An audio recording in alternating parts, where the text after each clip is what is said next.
I usually don't start this way. I'm just going to say how I think this one is really, really, really difficult to be guided by compassion. It's compassion, some people are gifted more than others and are wired by God to be more compassionate. And for them, it does come a little bit more naturally, but each and every one of us as sinful human beings, we do tend to want to look out for ourselves, and that really is in conflict with being compassionate towards others. And then you throw in just the craziness of life, and sometimes you feel like you're just trying to keep your head above water. And you throw in maybe when you've gotten burned in life, the times that have scarred you, and it just makes it more difficult to be compassionate. There's so many factors, different ones I'm sure for each of us, but this can be really tough to be guided by compassion. And so let's always just make sure we look to our Savior Jesus and see the compassion that he had on the entire world, that motivated him to come to this earth to love and be compassionate towards those who actually hated him. And he came to this world of sin, and he filled, with his heart filled with compassion, came and did the most compassionate, selfless thing, and that is to die on a cross for each and every one of us. This world he came into is certainly one that is not short on issues and challenges, and that's, I think, oftentimes where our compassion really has to kick into full gear.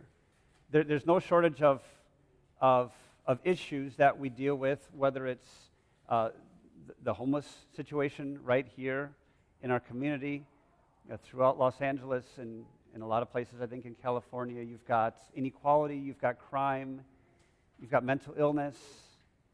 Other issues include security, which I guess is kind of broad, but applied in many ways. There's security issues, there's food and water issues, there are a lot of people talking about the environment, there's affordable housing, there's government corruption, there's the widening gap between the rich and the poor, and to be honest, I feel like I'm just kind of getting started, right? I mean, there's just, where does it stop? If you're to try to list all the issues, it almost seems like the list could just go on and on. Where does it stop? And at the same time, where do we start? Where do we start in trying to address some of these issues? In my observation, and you may disagree with me, but in my observation, it seems like oftentimes we start by pointing the finger, right? We see an issue, and right away we have to figure out, like, who's behaving badly and who's doing something wrong. And I readily admit that oftentimes it's valuable and almost even necessary to figure out what's not working so that you can work to improve it. But that's not what I'm talking about. When I say that sometimes we start by pointing the finger, sometimes I'm not talking about a healthy dialogue between well-meaning people who are working together to find collaborative and productive and positive solutions. I'm talking about that harsh and divisive spirit that seems to have become so prevalent in our culture today, and how people so quickly default to that harsh and divisive spirit that is quick to point the finger without really offering to be part of the solution. And the reality is that King Solomon famously wrote in Ecclesiastes chapter 1, verse 9, there's nothing new under the sun. So what we experience today really is nothing new. We might say that the issues are different, but to be honest, I don't think they're that different either. During Jesus' day, they dealt with mental illness and inequality and crime. The Israelites in the Old Testament, they dealt with food and water issues, right? When they were wandering for 40 years in the wilderness, between Egypt and the Promised Land, they had some major food and water issues. They had security issues later on during the period of the Judges. In Nehemiah chapter 5, did you catch the issues? Affordable housing, we're no stranger to that here. Government corruption, no comment. The widening gap between the rich and the poor. And so, again, as we have this, really, it's an awesome account, the whole book of Nehemiah, to see how God worked through his people and what he accomplished. We still have this economic crisis in the middle of it. And again, kind of a dark chapter within the context of a huge success story. And this economic crisis, contributing factors include, history tells us there was a famine at that time. In this lesson, we heard talk of there were a lot of kids, large families, so families had a hard time supporting all these people in the house. There were heavy Persian taxes. They were still under the control of the Persians. They let the Persians let them go home. In order to build this wall, they needed workers. So people left their farms, and they left their properties, and left their vineyards, and they left their fields to come and work on the wall. So that made their homes and their fields vulnerable. So there's all these issues. And then throw in, again, as I mentioned earlier, the corruption of nobles and officials that really Nehemiah is addressing in this here, chapter 5. And what happened, and the result was that the people had some sold off. Those who were landowners sold off some of their property or all their property. They sold their farms and their vineyards, or they took out mortgages. Others maybe who weren't landowners, they had to take out loans, oftentimes at high interest rates. And we heard about the very sad scenario in the lesson from Nehemiah 5, how some people actually sold their children into slavery to support their families. And again, I'm just going to highlight, because it's what this chapter is really about, highlight the worst of it is that the more powerful and the wealthier Israelites were taking advantage of the misfortune of their fellow countrymen. And so this really, just providing these details, it really serves as the background, the launching pad for what I really want us to consider today, again, and that is what it looks like to be guided by compassion. And we see that here in Nehemiah, although one might read this and say, really? He sounds like he was pretty ticked off. If you ask me, I don't know how compassionate that was. But let's take a look. Verse 6 in Nehemiah 5, it says, reacting to the reports and everything that was going on, he said, when I heard their outcry and these charges, I was very angry, he said. And again, maybe you're thinking, well, I thought this was supposed to be about compassion. We have Nehemiah just kind of, he's very angry, right? Sometimes it's not only okay, but sometimes it's even necessary. And it can be loving and compassionate to express righteous indignation over an injustice.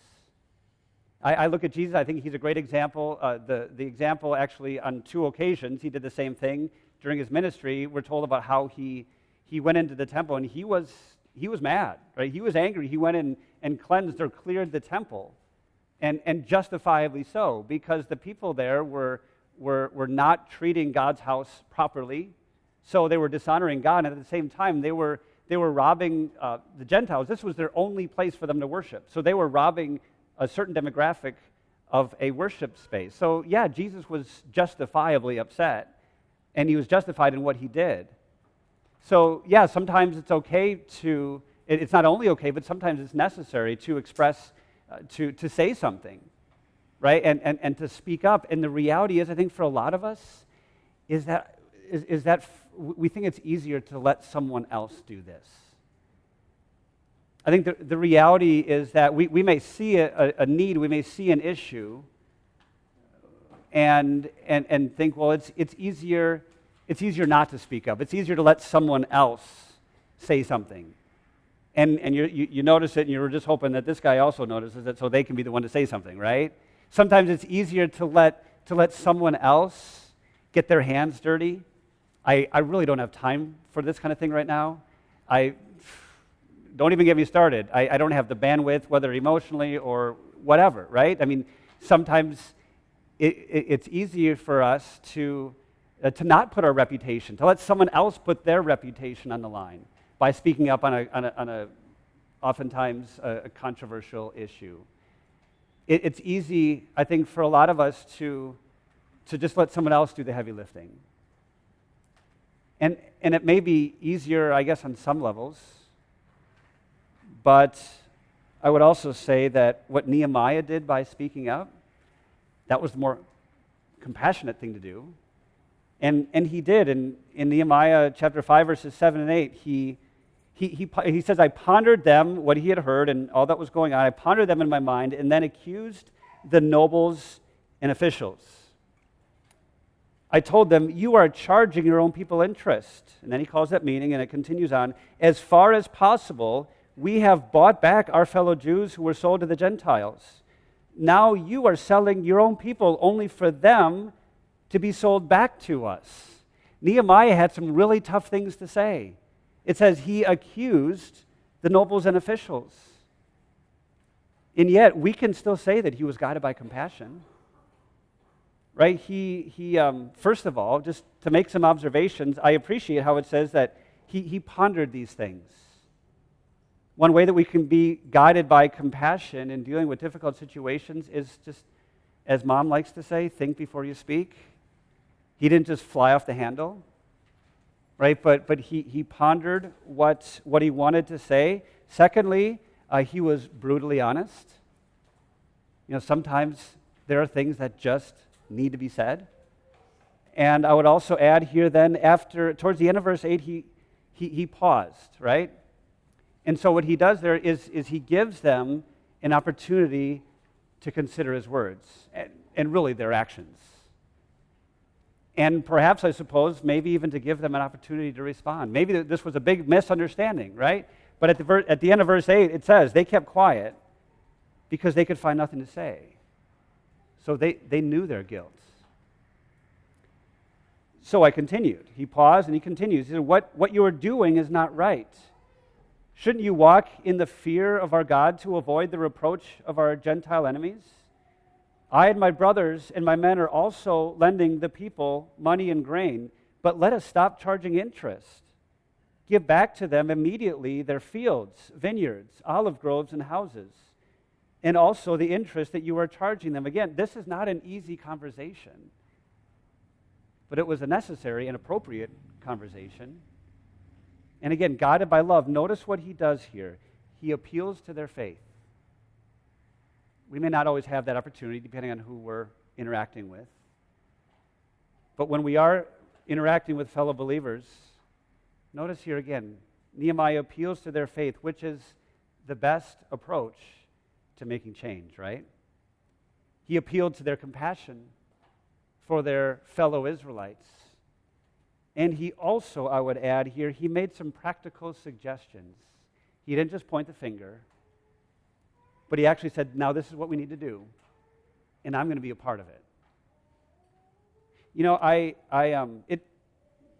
again, an observation on my part that you may or may not agree with, but it kind of seems like it's become one of America's favorite pastimes to just tear people down.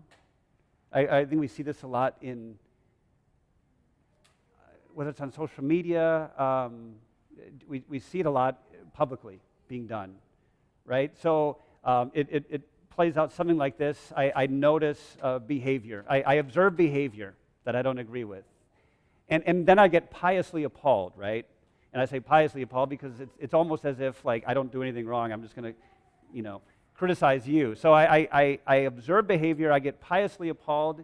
And oftentimes, I think what people do, then I assume the motive, right? I assume the heart from which this action came. And I assign blame. And then I just criticize, right? And just tear people down. We're going to see a lot of this, sadly. We're going to see a lot of this in the next year with an election coming up next November, presidential. We're going to see a lot of it, right? We know that. But it doesn't just happen on that level. It doesn't just happen in that context. It happens young and old. in public, in private. It happens over text. It happens on email. It happens everywhere, right? And it's not productive, and it's not healthy, and it's, quite honestly, it's not okay. Remember what Paul wrote to the Ephesians? He said, speak the truth in love. And you get the sense that Nehemiah did this. He spoke the truth. He said some tough things that needed to be said, right? But he also did so in love. There's two things. There's being honest, speaking the truth, and then how we deliver that message. He spoke the truth in love, and that's what God wants us to do too, is to be honest, say what needs to be said, but say it in a loving way. To speak the truth in love, not being snarky and just trying to tear a person down, but instead to be compassionate and to be loving with a genuine concern for everyone who's involved, with a genuine intent also, like Nehemiah, to be part of the solution, and ultimately with a genuine desire to do right by God. And I guess I would say it is tough. It's not easy. I think some people are better at this. I think we all probably struggle with it to some degree. I know I do. And so we need to pray to God. We need to ask God for help. We need to ask God to motivate us by His love for us, to be guided by compassion for others, to be guided by compassion so that we care enough to pay attention to any issues that need to be addressed, to be selfless enough to get involved and not just wait for someone else to get involved, to be not just caring enough, but to be then courageous enough to speak up as Nehemiah did, to be honest with our words, to be loving in our motive, and to be genuine in our purpose. And ultimately what that comes down to is to be the selfless servants that God has called us to be. And Nehemiah is a great example of that. Nehemiah, he devoted himself to the work of leading this effort to rebuild the wall around Jerusalem. And just let me remind you, Nehemiah, he was living a really comfortable life. He was an Israelite, and he was technically living in exile, but they had been removed from exile for so long that many of them had made a life in, whether it was Babylon like Daniel, or now later on a man like Nehemiah. He had risen through the ranks. He was in the king's cabinet, essentially. He had reached a high level of leadership, of, I suppose, prestige and affluence probably came with that. He was living a comfortable life. This really didn't have to be his problem. But he went out of his way to make their problem his problem. That's compassion, right? He went out of his way to make their problem his problem, and he viewed and carried out his role as one of service. Not as an opportunity to advance his own agenda, not as an opportunity for financial gain like some of the other leaders, unfortunately, but he looked to the best interest of the people around him, and he was guided by compassion to do so. Can't help but to think of Jesus in that same context. Nehemiah wasn't God, but Jesus, I guess I would say, he was living a pretty comfortable life in heaven, and he went out of his way. He went out of his way to make our problem his problem. And so he left the glory of heaven, and he came down to this world corrupted to the core by sin, and he lived a sinless life. And he was compassionate to everyone around him, even toward those who hated him and persecuted him. And ultimately, he served by giving up his life. He served by giving his life into death, and as Paul writes to the Philippians, even death on a cross, to take care of our biggest problems, those being sin and death and the power of the devil. He, Jesus, instead of thinking of what was best for himself, he thought of what was best for the world, what was best for you and me. and he lovingly and compassionately carried it out. Mark chapter 10, verse 45 says that Jesus did not come to be served, but to serve and to give his life as a ransom for many. And he tells us to do the same. And we'll end on that note here from John chapter 13, verse 15. Jesus says, after he washes his disciples' feet, a very humble act of service, he says, I have now set you an example that you should do as I have done for you.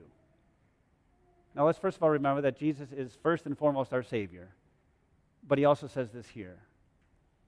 He has set us an example of service, an example of loving, an example of helping and supporting others, an example of being kind and forgiving, an example of being guided by compassion as he was, so that we, motivated by his love, may also be guided by compassion in all that we do. Amen.